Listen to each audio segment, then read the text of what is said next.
Trekëndëshi i Bermudës, një vend mistik. Mira njerëz kanë shkruar për të, por askush nuk mundi të zbulojë qoftë edhe informacionin më të vogël se çfarë sekretesh qëndrojnë pas këtij misteri. Por le të rikthehemi historisë, sepse ndoshta duhet të gërmojmë nëpër legjenda. E kush e di, nëse mund të gjejmë një fill lidhës mes trekëndëshit të Bermudës me ato që quhen dimensionet e universit. Që nga lashtësia kemi fakte se për Atlantidën e humbur flisnin Platoni, Homeri e të tjerë. Aktori i filmave Leonard Nimoy, mund të përmendim Star Trek nga filmografia e tij rreth viteve 70. Ai kërkonte Atlantidën e humbur në thellësinë e Oqeanit Atlantik, pikërisht përreth këtij trekëndëshi.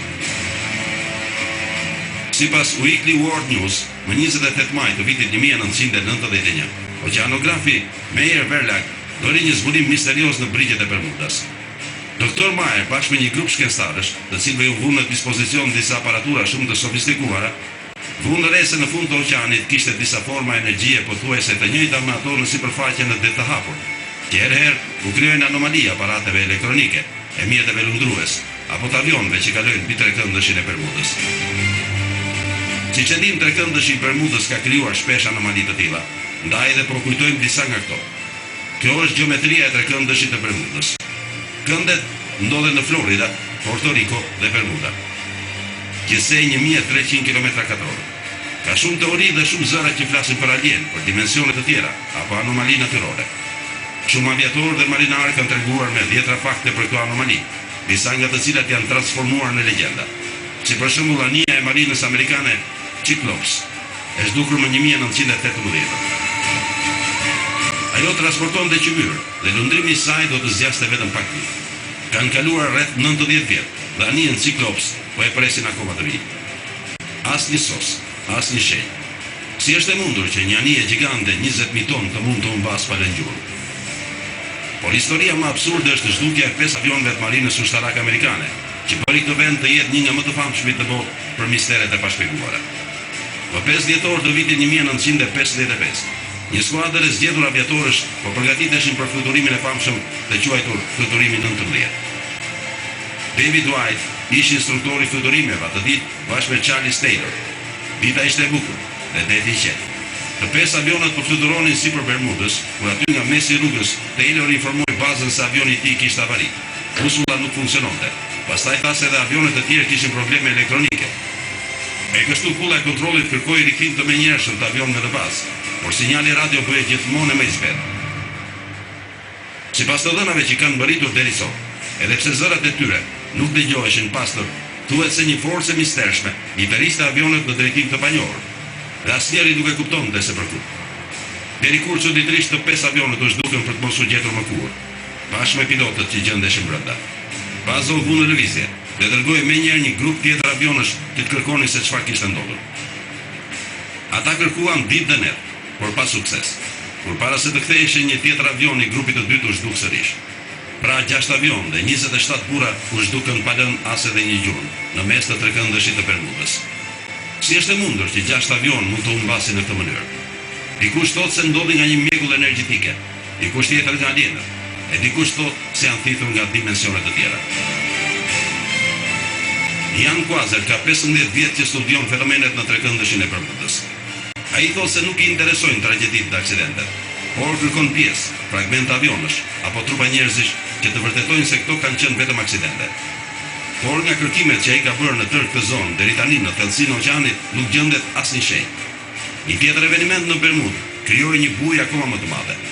Në vitin 1967, Patrick Horgan me djalin e tij dalin për fundjavën në motoskaf. Ishte një e premte mbrëmë dhe koha ishte e mirë, por pas disa kilometrave ata diçka prekën në ndet. Sipas informatave që ata dhanë, motoskafi nuk ishte dëmtuar as pak, por kishte humbur potencën, sikur motori të mos kishte mundësi të rriste aq sa duhej. Ndaj ata kërkuan ndihmë, edhe pse nuk kishte asnjë fare rreziku në këtë mes. Por kur ndihma e shpejtë arriti në vend, nuk gjeti jo vetëm njerëzit, por edhe motoskafin. Asgjë prej gjëje. Sikur errësira I kishte përpir. Ata nuk kishin bërë asnjë kërkesë alarmante për ndihmë. Si është e mundur të zhdukeshin ashtu, pa lënë gjurmë? Patrick Horgan, djali I tij dhe motoskafi, nuk u gjendën më kurrë. Pra në bazë të këtyre fakteve, tani së bashku do të reflektojmë se si është e mundur. Teoria e universeve paralel, trekëndëshi I Bermudës, zëran hapësirë. A mund të kenë këto një lidhje të përbashkët? Ndoshta këto kanë lidhje me dimensionet? Çfarë janë dimensionet? Në radhë të parë, duhet të kuptojmë se dimensionet përmbledhin matematik, fizik, filozofi, psikologji, por edhe literaturë e fantashkencë. Por ashtu siç tregon edhe shkenca tashmë, dimensionet ekzistojnë, por ne nuk i perceptojmë dot. Oqeanografi Meyer Werger, që përmendëm më herët në trekëndëshin e Bermudës, nuk verifikoi vetëm anomali të rrymave elektromagnetike në thellësi të detit dhe në sipërfaqe. Por nga lajmet e fundit thuhet se ata kanë gjetur një piramidë gjigande, fiks në mes të trekëndëshit. Piramida e cila jo vetëm është sa trefishi piramidës më të madhe që njohim, por është prej kristali.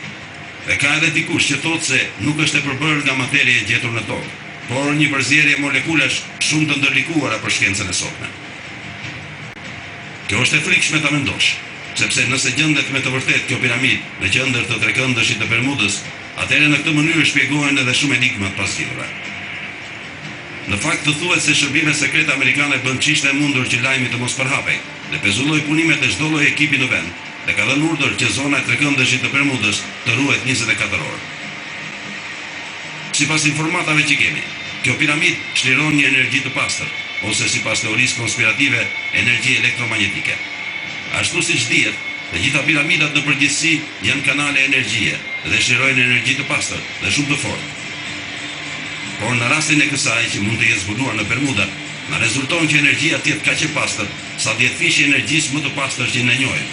E nëse ekziston kjo piramidë në Bermuda, ajo së pari është prej kristali, gjë që e bën energjinë atomike. Dhe së dyti, duke u gjendur në ujë, energjia që çlirohet është akoma më e pastër.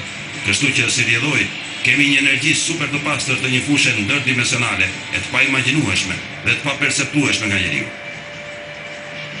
Kjo rrymë në disa momente, në varësi edhe të faktorëve të ndryshëm klimaterik, bën që trupat organik të futen në një rrjet interdimensional, që për ne, këta njerëz, aviona apo anije, zhduken nga shikimi ynë.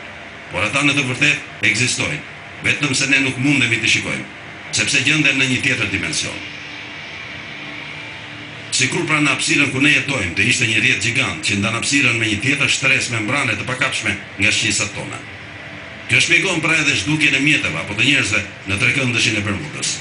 Dhe nëse janë të vërteta të gjitha këto, atëherë do të thotë se energjia universale që na rrethon mund të bëjë çdo gjë me ne.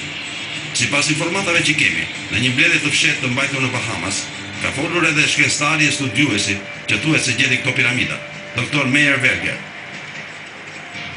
Ai u tregoi shërbimeve sekrete koordinatat eksakte të piramidës dhe u tha se piramida është projektuar për të qenë në ujë. Pra nuk është piramidë për në tokë, por për në ujë. Dhe koha do ta vërtetoj këtë, sepse ajo çka është në vetvete piramida e kalon mira herë jo vetëm shkencën tonë, por edhe perceptimin dhe imagjinatën më konspirative. Nga vëzhgimi që ai kishte bërë, tha se piramida ka një sipërfaqe të rëmuar dhe nuk ka absolutisht asnjë farë plasarritje. Përkundazi, në sipërfaqen e saj nuk ka as detrita apo alga, dhe kjo forcon akoma më shumë teorinë e energjisë së pastër, e cila ka krijuar këtë barrierë rreth saj.